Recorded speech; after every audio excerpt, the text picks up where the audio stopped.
Before we begin, I would like to note that any draft analysis videos immediately after a draft do not matter and are just here for entertainment purposes.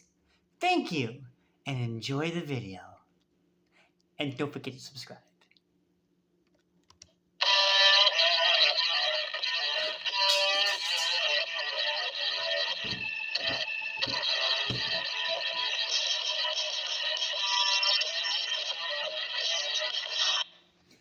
Hello, Steelers Nation.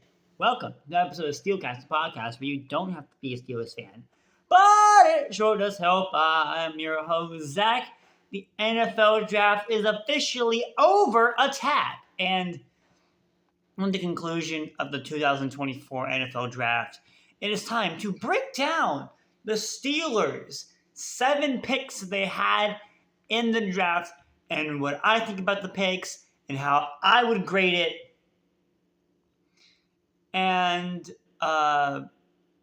see how everything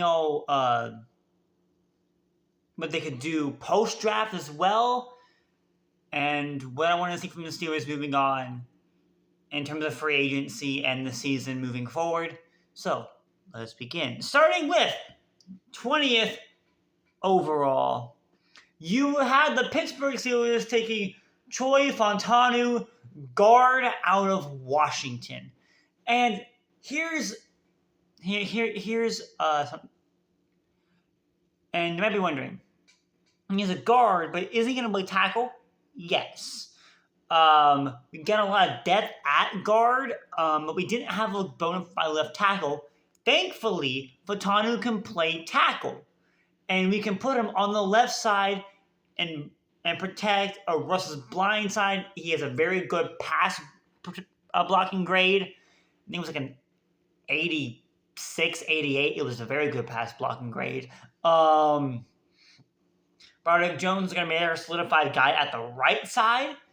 And, of course, now we actually have our tackle. I predicted that we would do tackle in the first round. That's exactly what happened.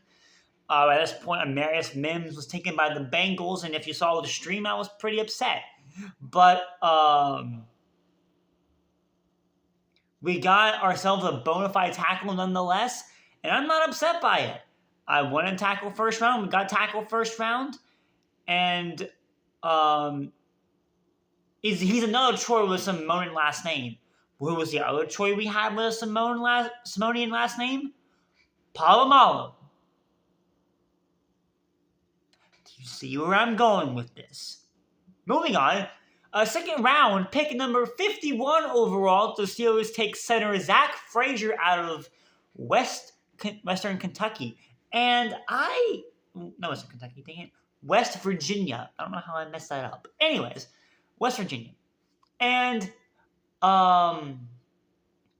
you gotta love what you saw from Zach Frazier. Of course, Adonai Mitchell was on the board. I was very open to taking Adonai Mitchell at 51. He ended up going the next pick to the Colts, and probably the biggest steal of the draft, in my opinion.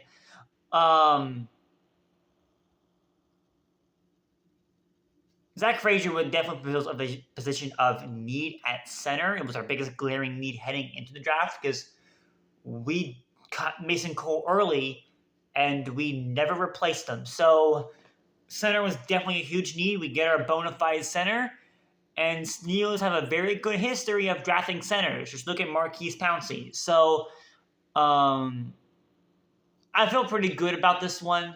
I would have liked Adonai Mitchell, but, I mean, at the end of the day, center was a big glaring need, and our next pick in the third round, pick 84 overall, was Roman Wilson, wide receiver out of Michigan.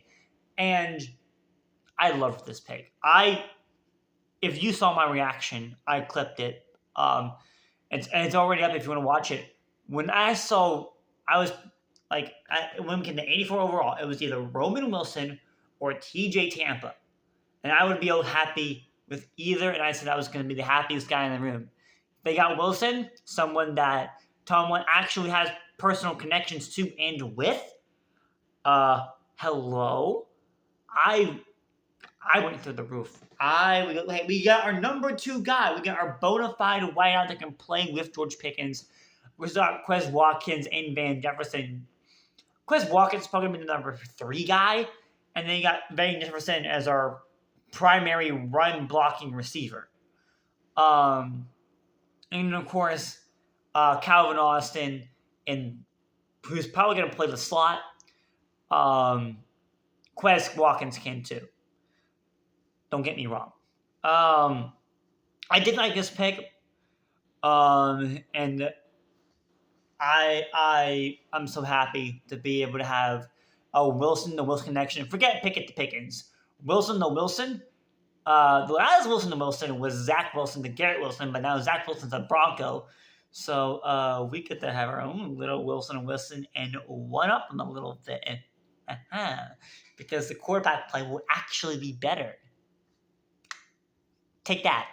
And then you have pick 98 overall, still in the 3rd round. They go linebacker with Peyton Wilson. They kind of doubled down on the Wilsons a little bit. Linebacker out of NC State. And I was a bit skeptical at first, and then I saw tape, and I was like, oh, he's a linebacker that can play coverage. And as you know, that inside linebackers that could play coverage, we didn't really have that because Cole Holcomb got hurt, and then that was the end of it.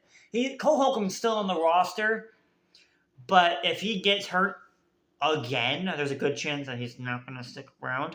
And Peyton Wilson would be that good alternative to the passing game. Because our only other linebackers are Patrick Queen and Mark Robinson, and of course the starter, Landon Roberts. None of which can really play the coverage all that well. And without Cole Holcomb being injured, we needed one. So there you go. And then things get a little bit interesting because we don't really get a bona fide number 3 corner in the 4th round at 119. Instead, we go with another center/guard guy, mostly just a guard depth. Mason McCormick, a guard out of South Dakota. And I'm gonna be South Dakota State, and I'm gonna be honest.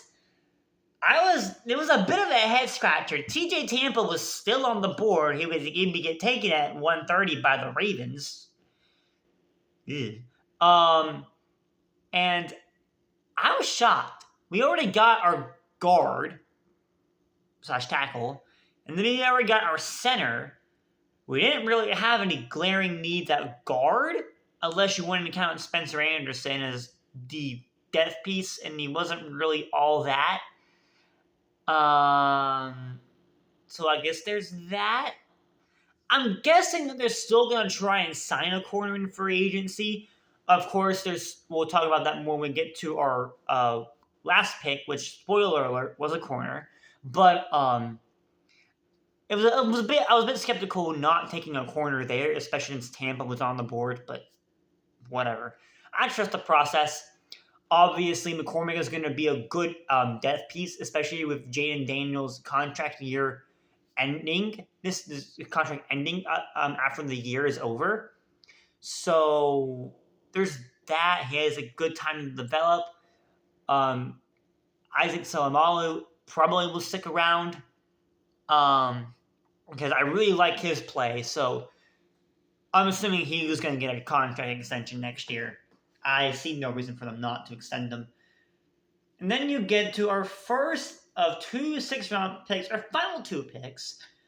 First being at 178, defensive tackle Logan Lee out of Iowa. And the pick here in terms of being defensive tackle was not shocking.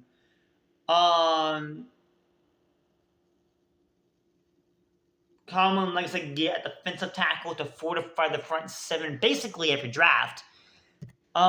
But this one was a bit of a shocker because Mekhi Wingo was still on the board.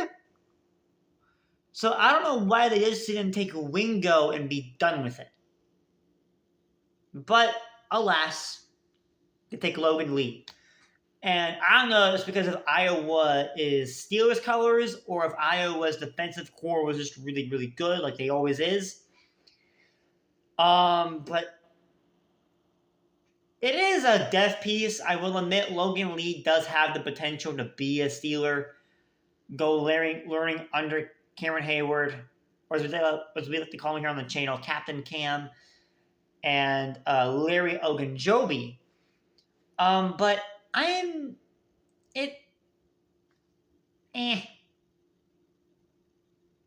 passing on another defensive tackle that was a much better prospect that was available at the same position was a bit of a head scratcher. But we still got a nice positional piece. Logan Lee's not a bad player. I'll take it.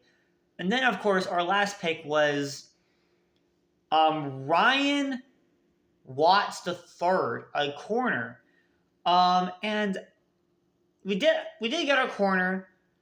Of course, we still have Darius Rush and Corey Trice Jr. Corey Trice Jr. was out with a foot injury last year. We don't know what's going on with him because he got hurt literally the second day of training camp. So he did not have a rookie campaign. But we still need a number 3 guy at the corners position. Outside slot, I don't really care. We just need someone. Like Stephon Gilmore is available. Cameron Sutton we've had conversation with. And we can still bring back Elijah Riley or Cameron Chandler Sullivan. Pat P still out there. I would much rather have, out of all those guys I mentioned, either Gilmore or Sutton. Because Sutton's played with the Steelers before. He was, I think, a 3rd-round pick from us. And then he played with the Lions last year and got torched. And yet went to the championship game with them. That Lions squad was like the best Lions squad ever in franchise history. But good night. It would still be good despite the altercations that have happened with Sutton to at least have him back in a system that he's familiar with and that's trying to win now. And same thing with Gilmore. They would both bring the same set to the table, and I would welcome either of them. But, of course, undrafted free agents they're probably signing some right now as we speak. I don't really know exactly if we're gonna talk about those. Probably not. But I'm definitely excited to see what kind of undrafted free agents we get.